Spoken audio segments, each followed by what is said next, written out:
Bien, jóvenes, bueno, continuando entonces con nuestros experimentos, el día de hoy vamos a ver acerca de los circuitos Thevenin y Norton.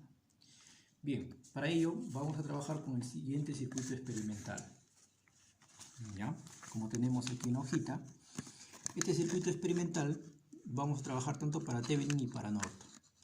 Si se dan cuenta, es muy parecido al circuito que trabajamos con leyes de Kirchhoff, ¿cierto? Aquí tenemos nuestra fuente de 9.5, en este caso de fuente de alimentación, nuestra resistencia de 1 kiloohmio, de 2 kiloohmios, 1.8 kiloohmios, ¿ya? Y vamos a trabajar con una resistencia de carga, en este caso va a ser una resistencia de 3.9 kiloohmios. Bien, entonces, lo primero, como ustedes ya deben saber en la teoría, que para determinar la resistencia Thevenin y el voltaje Thevenin, lo primero que tenemos que hacer es, si vamos a determinar la resistencia Thevenin, vamos a desconectar fuentes, en este caso de tensión, y convertirlos en cortocircuito, ¿no es cierto? Muy bien.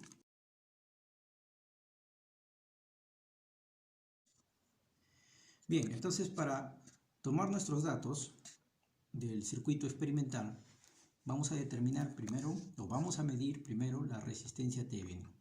Para ello vamos a utilizar nuestro multímetro digital.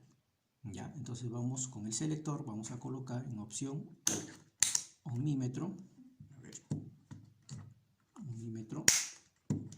y vamos a determinar la resistencia equivalente de todo el circuito. Como podrán ver, este circuito está libre, no está conectado a ninguna fuente, ¿no es cierto? Entonces lo que hago es, vamos a colocar esta punta de acá y esta punta de acá, y vamos a determinar cuánto es la resistencia. ¿Cuánto ven ahí ustedes? Ahí el valor es de 4.71, ¿no es cierto? Muy bien. Entonces, ahora lo que vamos a hacer es, vamos a medir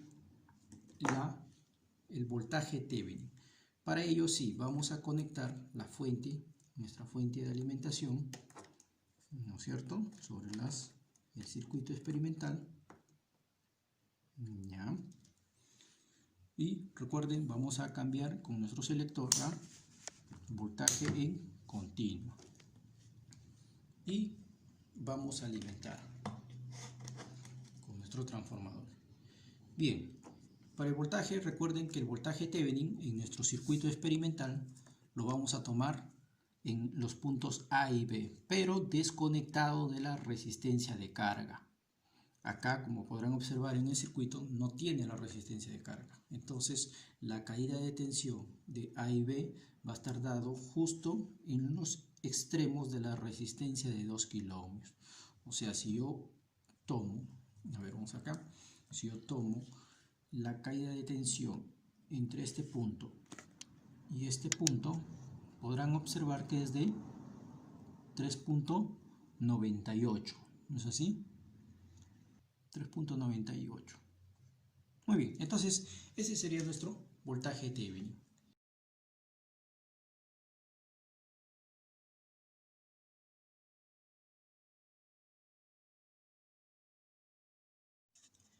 Bien, entonces para correspondiente al circuito de Norton, vamos a guiarnos de este circuito de acá, que es lo mismo que el circuito anterior.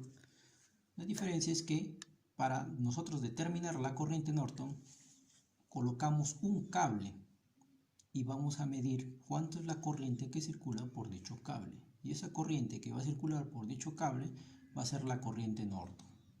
Muy bien, entonces vamos a fijarnos en nuestro detalle experimental. Para ello, en vez de en ese cable que vamos a colocar acá, estamos colocando un cable en nuestro protoboard, justo que parte de nuestro nodo, ¿no es cierto?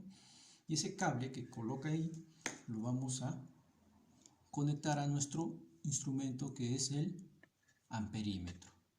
Muy bien, entonces la parte común de nuestro amperímetro vamos a colocarlo en este punto de acá, y la parte del positiva vamos a colocarlo acá, de tal forma de que si yo lo muerdo acá, estaría cerrando el circuito a través de mi amperímetro.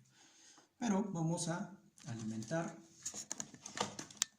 el dispositivo y siempre recuerden, con el selector vamos a colocar la opción de máximo valor para registrar la corriente, ¿ya? Para evitar problemas. Entonces no lo mueve casi mucho, entonces vamos a ir bajando. 25, ya es algo apreciable, ya, y vamos a morder con el cocodrilo y vamos a visualizar cuánto es la corriente que circula por ahí. Entonces recuerden, si 25 es la escala máxima de corriente y yo solo tengo 250 acá, entonces yo puedo interpretar que 250 es como mi 25. 200 sería 20, 150 15, 100 10, 55 y está en un valor de ¿cuánto? Esta raya roja grandecita sería 2.25, ¿no es cierto? El siguiente sería 3 y ¿cuánto sería? 3.5, un aproximado. Ya, eso sería 3.5 miliamperios. ¿Ya? Entonces esa sería la corriente Norton en nuestro circuito.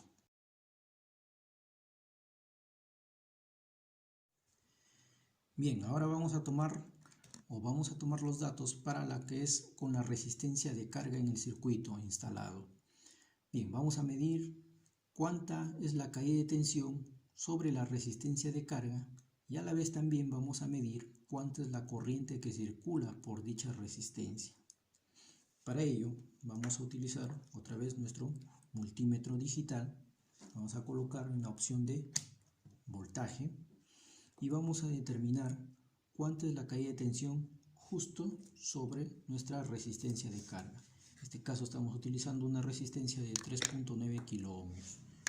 Vamos para ello a alimentar nuestro circuito y vamos a medir la caída de tensión sobre dicha resistencia. Como podrán observar, 2.99 más o menos a 3 voltios, un aproximado. ¿Ya? Entonces esa sería la caída de tensión sobre la resistencia de carga. Bien, ahora vamos a medir cuánto es la corriente que circula por la resistencia de carga. Para ello vamos a, como siempre se ha venido trabajando, vamos a tener que romper el circuito, en este caso de la resistencia de carga, ¿ya? Y vamos a colocar con el cocodrilo acá. Recuerden que este cable vendría a ser este de acá, ¿no es cierto? Es el mismo punto. Y vamos con nuestro instrumento a colocar siempre máximo valor para prevención y alimentamos el circuito y lo que vamos a es a ir probando, ¿no es cierto? Primero una prueba y vemos de que prácticamente no mueve nada. Vamos a ir bajando para ver cuánto es, pues apenas, podemos bajar otro más y acá, muy bien. Entonces acá puedo, no sujeto bien, listo. Entonces ahí tenemos la corriente que estaría circulando por la resistencia de carga. Recuerden, si esto es 2.5 y tomamos a 250 como 2.5, 200 como 2, 150 como 1.5, 100 como 1 y 50 sería como 0.5, ¿no es así? Entonces nuestra corriente estaría ¿en cuánto? si esta línea roja central valdría 0.75 y cada línea pequeña rojita vendría a ser 0.05 miliamperios. Entonces sería 0.80 miliamperios, ¿no es cierto? Entonces 0.80 miliamperios sería la corriente que estaría circulando por la resistencia de carga. Muy bien, jóvenes, entonces eso sería todo referente a este experimento. Entonces desconectamos, ¿ya? Y será para una próxima oportunidad.